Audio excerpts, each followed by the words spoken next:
De la famille dominicaine semble se détacher la figure de Lacordaire. Pourriez-vous nous la présenter? Henri-Dominique Lacordaire, qui n'a pas toujours été Henri-Dominique, qui s'appelait aussi Henri de son nom de baptême, est celui qui a rétabli, qui a restauré, enfin on hésite un peu sur les termes, l'ordre dominicain en France. Donc il est né comme Victor Hugo en 1802, on fête le bicentenaire en 2002, et donc il est l'homme du 19e siècle, de la première moitié du 19e siècle, puisqu'il meurt en 1861.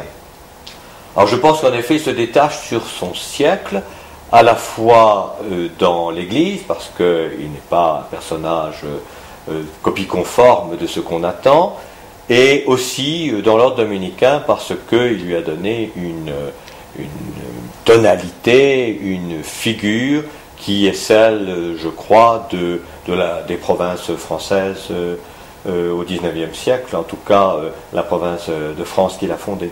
Il s'est rendu célèbre avant même d'être dominicain. Qu'a-t-il fait en particulier? Alors en effet, il était un jeune journaliste, prêtre journaliste, ce qui était déjà plus étonnant, qui militait pour la liberté, les libertés, avec Lamennais et Montalembert, très jeune, Montalembert, et il a eu cette grande influence de son journal L'Avenir pendant à peu près 2 ans, mais évidemment il a aussi été dans les difficultés que Lamennais a rencontrées pour les idées en particulier de séparation de l'Église et de l'État, qui nous semblent familières actuellement, mais qui était un grand scandale dans le début du XIXe siècle. Alors évidemment, à la différence de Lamennais, il comprend tout de suite que ce qu'un catholique peut faire, il ne peut pas le faire à l'encontre et de l'opinion catholique et de Rome. A-t-il été le premier prédicateur à Notre-Dame, comme on le dit souvent? Pratiquement, mais pas tout à fait.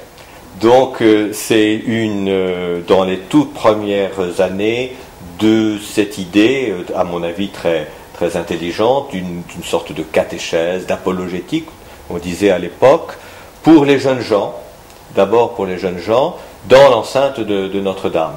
Mais il a eu des prédécesseurs et aussi évidemment des successeurs jésuites, mais il a, je crois, donné ce style des prédications qui était à la fois romantique, de style romantique, très, très, très beau style, avec beaucoup de formules, à la Chateaubriand, mais aussi un fond qui est de l'ordre de l'explication de la doctrine. À mon avis, c'est quelque chose qui manquait, parce que il ne faut pas oublier qu'on sortait d'années et d'années où il n'y avait pas eu de véritable prédication. C'est donc cela qui a fait son succès. On dit qu'il a tiré des dizaines de milliers de personnes, ça semble incroyable aujourd'hui. Oui, oui. Alors, je pense qu'au XIXe siècle, c'est comme orateur qu'il était connu, apprécié. Non seulement il y avait des milliers de gens qui venaient, mais aussi des gens très célèbres. Tous les littérateurs, tous les écrivains de son siècle venaient l'écouter à Notre-Dame. Donc une sorte de rayonnement qu'on a un peu de mal à imaginer, mais qui en font une sorte d'homme public et de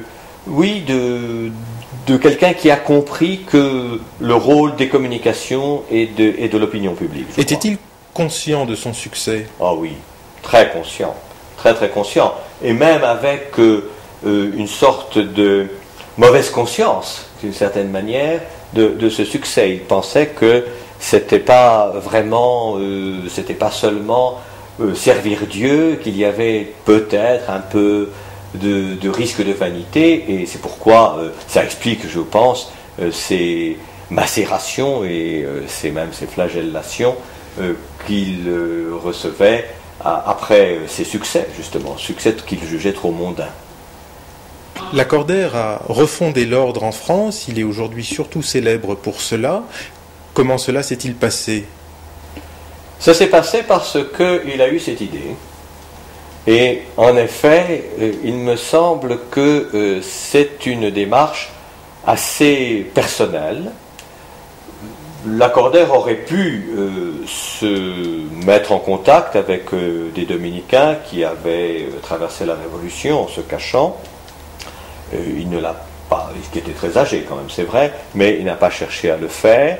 Il a lu les livres, en particulier les sources, et il est un de ceux qui ont su que le libellus de Jourdain de Saxe, qui est si important dans notre manière de comprendre Saint-Dominique, donnait le secret un peu de du génie de l'ordre. Et il a essayé de l'adapter au XIXe siècle. Mais je dis bien de le comprendre en fonction du XIXe siècle. C'est à la fois sa force et sa faiblesse. Peut-on dire qu'il a inventé quelque chose, qu'il a refondé l'ordre même? Personnellement, je pourrais aller jusque-là. Je ne sais pas si je serais suivi, mais je crois qu'il a refondé l'ordre par son génie, par sa personnalité, par aussi ses intuitions. Et curieusement, ces intuitions sont pas les mêmes peut-être que Saint-Dominique. En particulier, Lacordaire est absolument persuadé que l'ordre est fait pour avoir des collèges, et il y en a eu en effet dans l'histoire, enfin c'est quand même pas par cela qu'il va se définir, mais il en est persuadé, il va le faire à Oulin et à Sorèze. Donc il ne refonde pas à l'identique. Il ne refonde pas à l'identique tout en pensant que c'est une transcription tout à fait nécessaire et valable pour son temps. C'est vraiment la formule du père Régamet, un ordre ancien pour un monde moderne, pour un monde nouveau. Vous le connaissez bien dans son intimité, si l'on peut dire, car je le suis au jour le jour. Vous venez de publier le premier tome de sa correspondance. Est-ce que vous pouvez nous en dire un mot? Donc c'est un travail un peu de longue haleine, c'est ce grand ouvrage, enfin grand de point de vue des proportions et du labeur, mais aussi je crois que ça donne accès au Lacordaire profond et intime, personnel, parce qu'il se livre beaucoup dans sa correspondance avec les dames qu'il suit, dont il suit l'évolution spirituelle, ou qu'il aide, comme Madame Svetchin. Et puis aussi, nous n'en sommes pas encore à la période de l'ordre, mais nous en sommes au noviciat, la genèse de son projet. On voit, c'est passionnant parce que on voit les choses évoluer lentement, peut-être un peu secrètement, même dans les lettres. Et puis ensuite, ça arrive et il le fait. Une phrase de lui pour terminer. Dieu m'a donné la grâce d'écouter mon temps.